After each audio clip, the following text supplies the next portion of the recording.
So now we are in Campania in Italy with Cerreto from the producer Gismondi. So what we know about this producer, it's very new. Like Zev just got this stuff in. Not a lot of it is created. And apparently the main producer is friends with the winemaker at Partida Cruz. And Partida Cruz, I've never talked about this on videos because we haven't had enough to get in the club, but it's confusing because they're an Italian couple making wine in Spain. So it's technically Spanish wine, but the guy I think is from Campania. So he's friends with this man, and he basically said, stop selling your wine to the co-op. This is delicious. And that's the end of it. So I don't know how many years he's been making it, but I think it's less than 3 to be sure.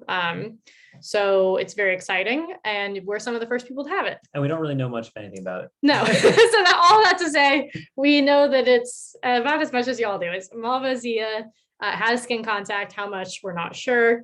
What he did to it, also not sure. Well, I know he doesn't use sulfur, so it's a 0.0. And it's low ABV, so 10.5%. Yeah, I think Malvasia is also one of those grapes that does very well with a little bit of skin contact on it. I love, like Malvasia, Trebbiano, like those wines, those grapes really like having that added time on skins to kind of give it some extra floral, some aromatics, a little bit of tannin too, But this one's definitely very interesting, very orange. A little bit funky if you're okay with using the whole funky name for it. It's definitely an interesting one for sure. Yeah, it feels very alive. It smells great. Yeah, it smells amazing. It's got great what's it called? The part where you can smell it from pretty far away. You can smell it from pretty far away. The aromatics are really lovely on it. And then this guy's just cheating. We haven't even talked about what it smells I know. like yet. I'm new to the videos. So this one, like, you can put it with your Thanksgiving food, but it's not going to go as well as some of the more traditional stuff. Oh shoot, we're just totally out of order now, but we'll just start with that and then we'll go back to this. So because you do food pairing. I do food pairing at the end, okay. But it's fine. Rules are meant to be broken, right? So for me, very perfumey, very floral. Like I'm getting a lot of that, like kind of like rose-ish type thing. You're better with the florals than I am, but I feel like that's like the main thing that I'm getting, like maybe like a peony, not sure. Sure, yeah. And it's certainly very lemony on the bottom. And I don't know exactly. It's like the lemon, like when you grate it onto something. Zest. Oh, is it just zesty? I thought there was something different about it. That's what happens when you. Oh yeah, that literally is zesting. Well, then what is it? It's something. It's not like a Meyer lemon. It is zesty, but like it's a little bit maybe something extra pithy. To it. Pithy. That's it. That's what I was looking for. Yeah. I love the smell of this wine. I think it smells awesome. Yeah, but there's like, it's tricky. It's tough to get around. Like there's more to it, but like the florals and the aromatics are really strong on the top. And so like getting through that and the lemon to sort out what else is in there, I'm honestly having a bit of a tough time with. I think it's a little bit grassy and like a little bit vegetal. I don't think it's so much like forest floor or any of that. Like, I don't think it's. Maybe a little. Like you said, there's a lot going on there. Yeah. All right. Well, let's try it because that might help us actually decipher some of this. It's just a bit of a mystery bottle, a little bit. All right. So definitely has a little tannin. Yeah, definitely has some tannin. I'm going to make some assumptions about the way he made this wine just based on what is happening in my mouth. I'm going to guess that he did not have it go through malolactic because it's not giving me the mouthfeel of a wine that did. It's very fresh. It's very like zippy, like it has like a decent finish. It's not super long. Actually, there's something lingering.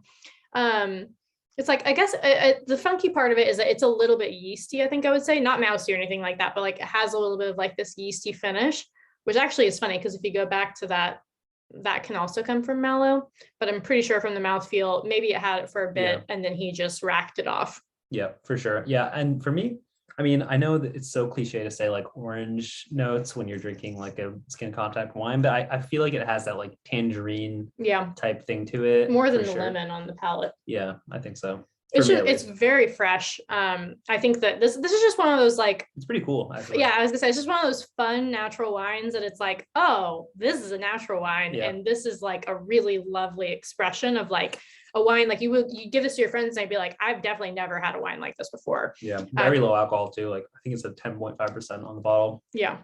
it's just like, it's Yummy. fresh and it's fun. Like you can absolutely drink it by itself, and you can like, this could be your like lunch wine or whatever, like only 10.5%. It's not that bad.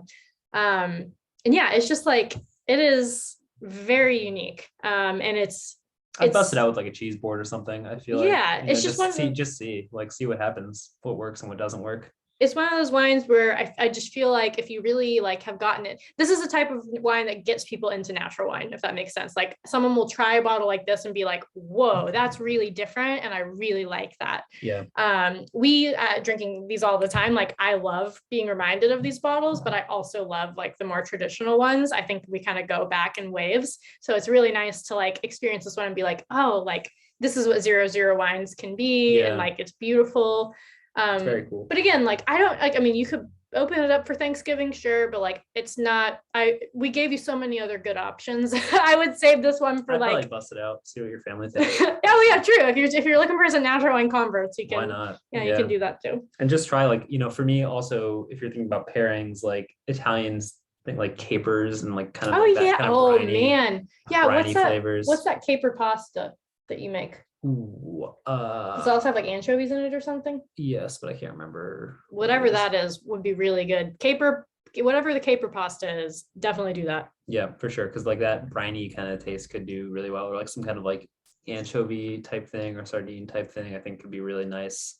Anything that has that like salty saline. Oh, that's it. Yeah, it's super saline. Yeah. Mm-hmm. And that's actually very common with Campania wines. They always, like, not always, but it's very typical for them to have like a saline, sort of oceany texture to them. For sure. So cool. Enjoy. Great.